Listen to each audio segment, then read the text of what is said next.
Hey, I'm Courtney Waterman, your tutor. Lover of anime, manga, and math. And you just tuned into another session of Tutor Me Sempai. Welcome back, everyone. Today we're jumping into another great topic, inverse functions. Now, if you're new to my channel, I'll be putting time codes in for this video in the description box below, so use that to skip ahead to whatever part of the video you think is most interesting. Now, if you have any question about what you see here today, or even your own homework, you can always put in the comment box below, or visit me on my Facebook page at Tutor Me Sempai and tell me about it there. We have a lot to cover today, so hit the like button, smash the subscribe button, and let's get started. Let's talk about some things you should know before we start talking about what an inverse function actually is. So the first thing I feel like you should know is the inverse properties.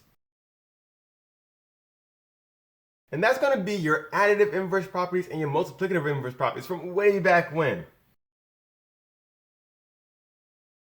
Now, the reason I think you should know this is not necessarily because we're going to be applying these in any fashion, but the idea behind them is very consistent with your inverse functions. So although the additive inverse had us adding and subtracting and the multiplicative inverse had us multiplying and dividing, we're not going to be doing that when we're applying the inverse function. At least not directly. However, we're going to be applying the mindset behind the inverse property. And that's going from something to something else and then applying our inverse to go back to that something. So in the additive inverse property, we start at our additive identity.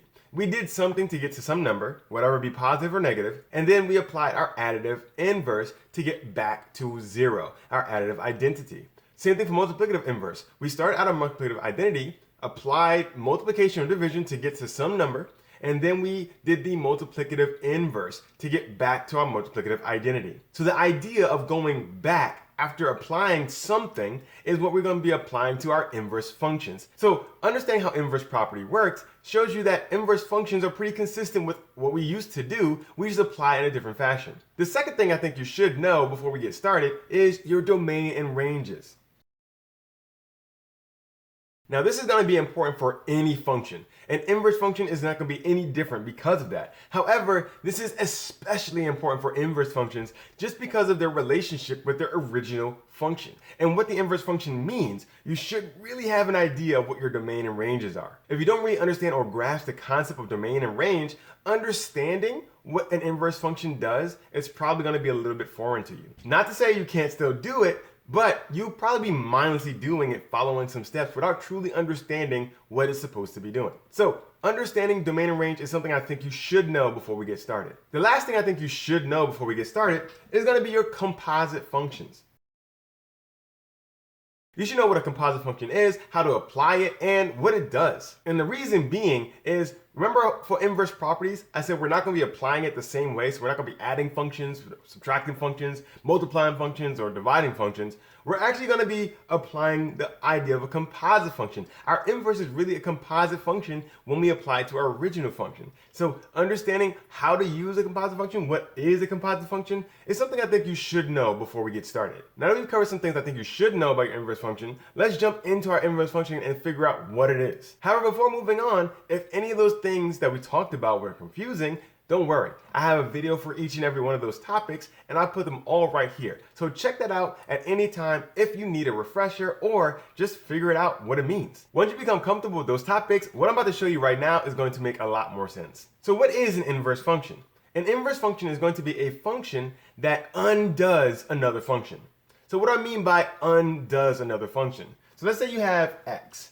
You have some value of x, and you want to find its function value. Normally, whatever the function may be, you apply it to x, and you get some value f of x. So it doesn't matter what the function is. You apply the function to x, and you get some value of f of x. What I mean by undoes the function is you apply f inverse. So f inverse is denoted by f with a -1 up here. So f inverse is something we apply to our function value, and we're going to get x back. So we start from x, so you see this is our starting point. We apply f to it, so we got some function value of x, and now we apply the inverse to it to get back to our x. So this is what an inverse function does. It takes all of your function values and maps them back to x. So let's show you with a diagram what I mean by that. So let's say we have this diagram here. This is going to be called our domain, and this is going to be called our range. Now you know what a function does, right? A function takes pretty much everything in your domain and maps it to something in your range. So you're going to have something like this. And this is going to be f of 3 here, right? F of 3. And we know because of our domain and range, I'm going to apply our function here, and we're going to take 3 to 8. Now this is going to be 8 here. So this is what a function does. Same thing for this 7 here. We're going to apply our function in this fashion, and this is going to be f of 7. And f of 7 we know to be 5 here. F of 7 maps 7 to 5, so domain to the range, and we go from left to right. So you can think of it as a bridge, right? A one-way street that takes our domain to our ranges. What the inverse function does is the exact opposite. It undoes this. So we're going to go from 8 and we're going to go to 3. So it takes 8 and goes to 3, and this is going to be f inverse of 8. And f inverse of 8 is going to be 3. So you see we started at 3, we applied f to it, and we got 8. And now we're starting at 8, and we're applying f inverse to get 3. Same thing for back here.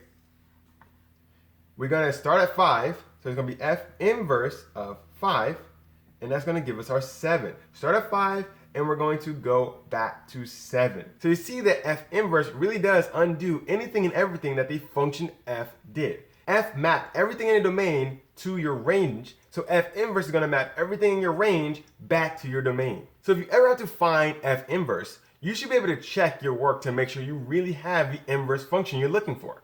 So let's say you have f of 5. And you know f of 5 is going to give you 7. You should be able to apply f inverse, whatever that function is, to 7 and get 5. This is why I think you should know how to use composite functions, because all you're really doing is f inverse of f of whatever your x is, and it should give you back x. Once you apply your f inverse to f, you're canceling out everything and you're getting back to what you originally started with. And the cool thing about inverse is it doesn't really matter in what order you apply it. So you can do f of f inverse and you'll get the same thing.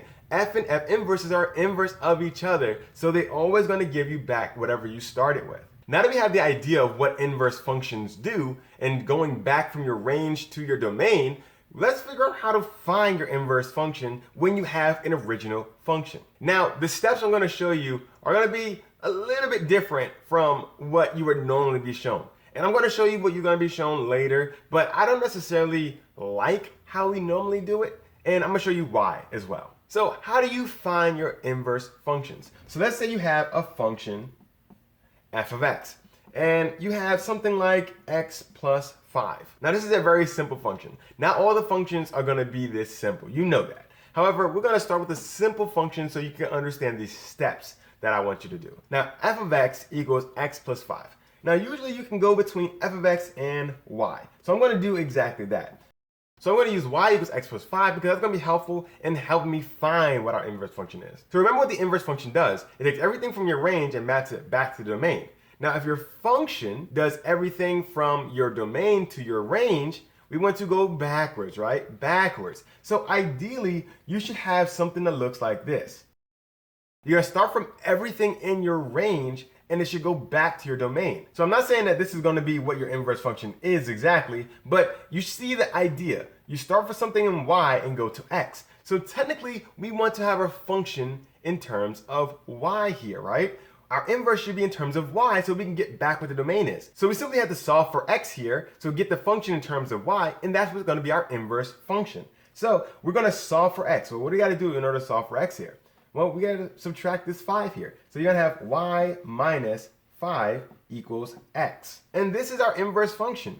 This is our inverse function. So if I did f inverse of y, that's going to be y minus 5. Is this confusing? Don't worry. Let's check our answer to make sure we even got the right thing before moving forward. So f inverse of y equals y minus 5. Now remember I said composite function. We can use that in order to check our answer. This is y here, but we already know what our y is, right?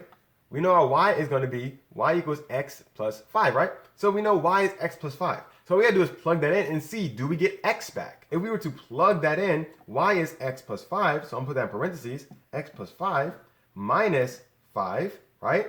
And then we drop the parentheses, what do you have left? Well, the plus 5 and the negative 5 goes away, so all you have left is x. F inverse of y should give you back x. Do you get back x? Yes. So this is the inverse. However, people don't necessarily write F inverse with y here, so they want everything in terms of x's usually. So if you want, you can say that F inverse, the function,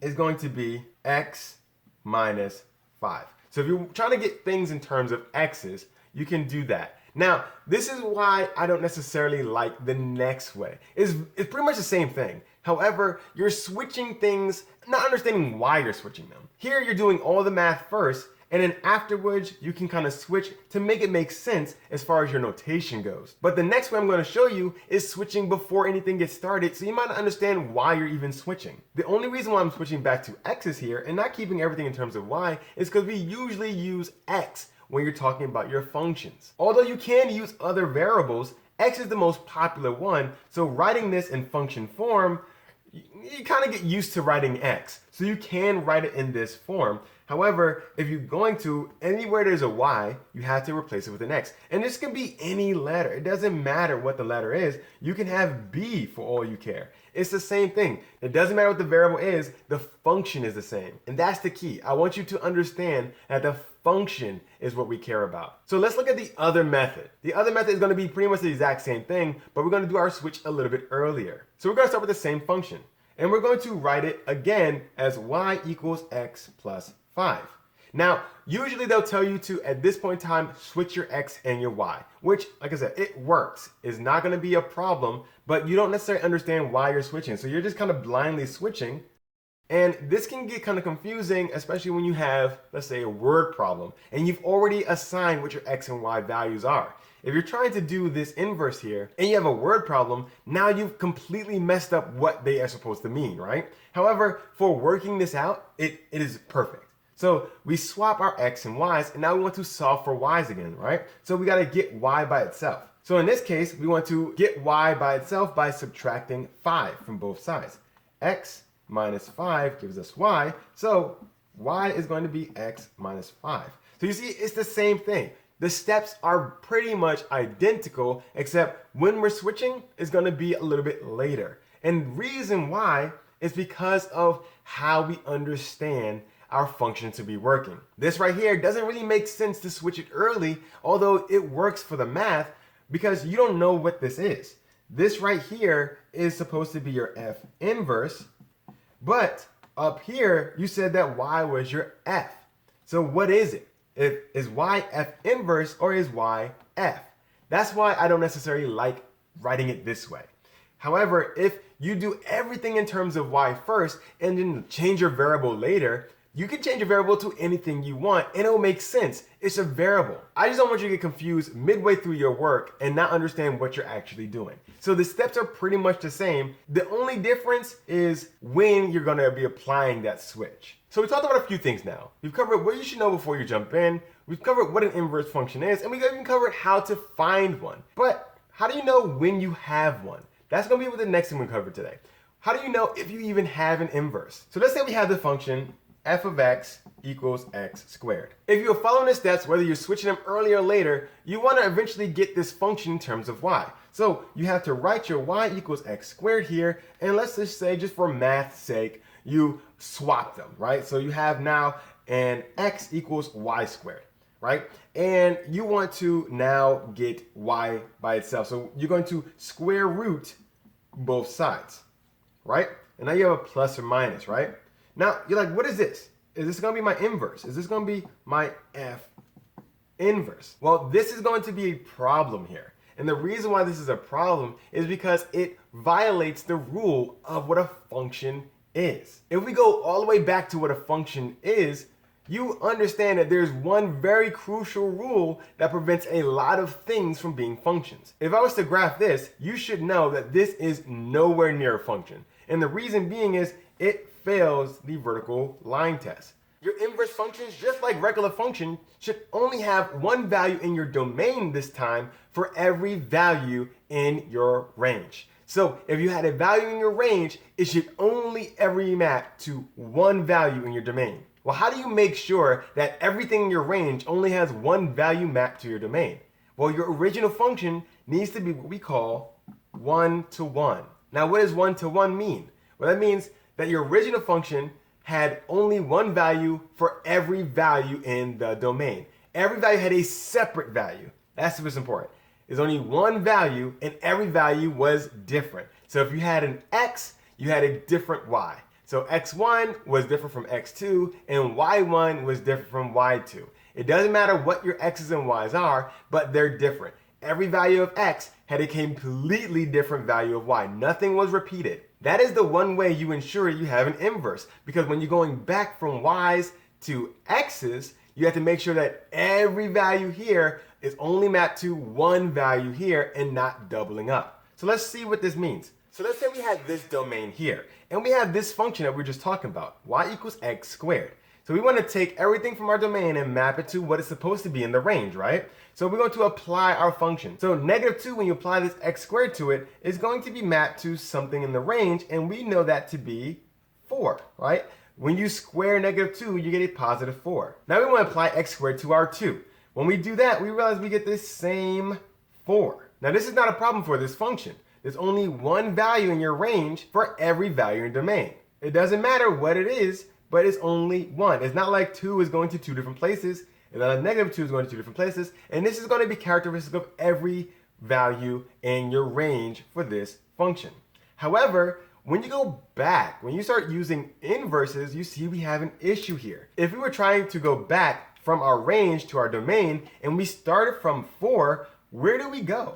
Do we go to -2 or do we go to +2? We don't know. This one value has multiple values that it can go back to. This by definition breaks our vertical line test if this was a function, right? So this is no longer a function. This is not an inverse. This function does not have an inverse. Because it's not one-to-one, it doesn't have an inverse. Let's look at a function that does have an inverse. So let's say we have this function f of x here. Now it doesn't matter if you have y equals x or f of x equals x. I'm gonna write them both. How we want to apply this function to our domain. So we're gonna map all of these. -1 is gonna go all the way to something in the range. And you see that whatever our x is our y. So -1 is gonna go to -1. 0 is going to go to 0. And this is also another -1. I didn't mean to put that. This is supposed to be a 1, and that goes to 1.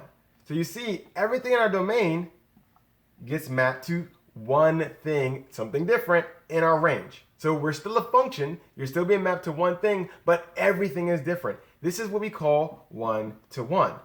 This does not have the same y value as anything else in this domain. This does not have the same y value as anything else in the domain. This is one-to-one. So when we try to go backwards, and we try to find our inverse of all of this, starting from the range back to our domain, you see that this also goes back. This also goes back. And we're not violating the function rule. This is a function, therefore this has an inverse. This is kind of one of your more boring inverses, but it drives the point home.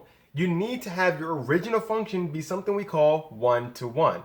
Every x value has a completely different y value. No y value is repeated. It's one-to-one. That's how you know when you have an inverse. Your original function has to be called one-to-one. So like I said, we had a lot to cover today. So if you stuck with me all this time and you made it to this point, good job. I appreciate you, and I really hope that everything made sense. However, if something didn't make any sense to you, if you had any questions whatsoever, feel free to put them in the comment box below. I'd love to help you as much as I possibly can. And if you have questions about your own homework, remember you can always put them in the comment box or visit me on my Facebook page at Tutor Me Sempai and tell me all about it there. If you found this video helpful, remember to leave a like. It helps by telling YouTube that this video provided you some value and can potentially do the same thing for somebody else. And while you're at it, hit the notification bell, smash the subscribe button, and share this video with a friend. Well, that's all the time I have for today. I'm really hoping this helped with your homework, and I'm looking forward to seeing you again next week.